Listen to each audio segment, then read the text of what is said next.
আসসালামু আলাইকুম রহমতুল্লাহ বারাকাতু।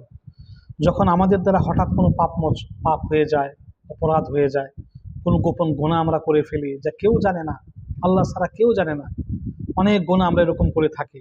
এরকম গুনাহ যদি আমরা কখনো করি, আমাদের দ্বারা হয়ে যায় ইচ্ছায় অনিচ্ছায়, তাহলে আমরা সেজদায় পড়ে রাতের বেলা বা দিনের বেলা বা একাকী সেজদায় পড়ে তিনবার ইয়া রব্বি গফিরলি, ইয়া রব্বি গফিরলি, হে আমার রব আমাকে ক্ষমা করে দাও, তিনবার এটা আমরা এই সেজদায় গিয়ে পাঠ করব। ইনশাল্লাহ আশা করা যায় আল্লাহ পাক আমাদের গুনাহ মাফ করে দিবেন। আল্লাহ পাক আমাদের গুনাহ মাফ করে দিবেন, এটা আশা করা যায়।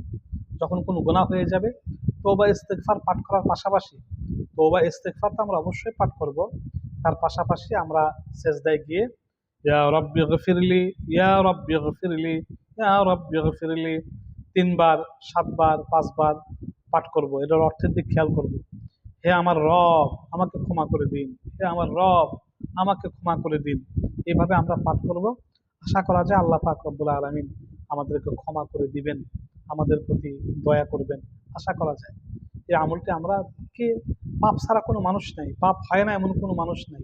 কেউ যদি বলে আমি পাপ করি না, বুঝতে হবে সে মিথ্যুক অথবা মুনাফিক, অথবা সে বানায় বলছে। চলতে ফিরতে অহরহ আমাদের দ্বারা পাপ সংগঠিত হচ্ছে, আমাদের দ্বারা গুনাহ সংগঠিত হচ্ছে। তাই আমরা মাঝে মাঝেই এই আমলটি করব। আল্লাহ পাক যেন আমাদের গুনাহ খাতাগুলো মাফ করে দেন, আমিন।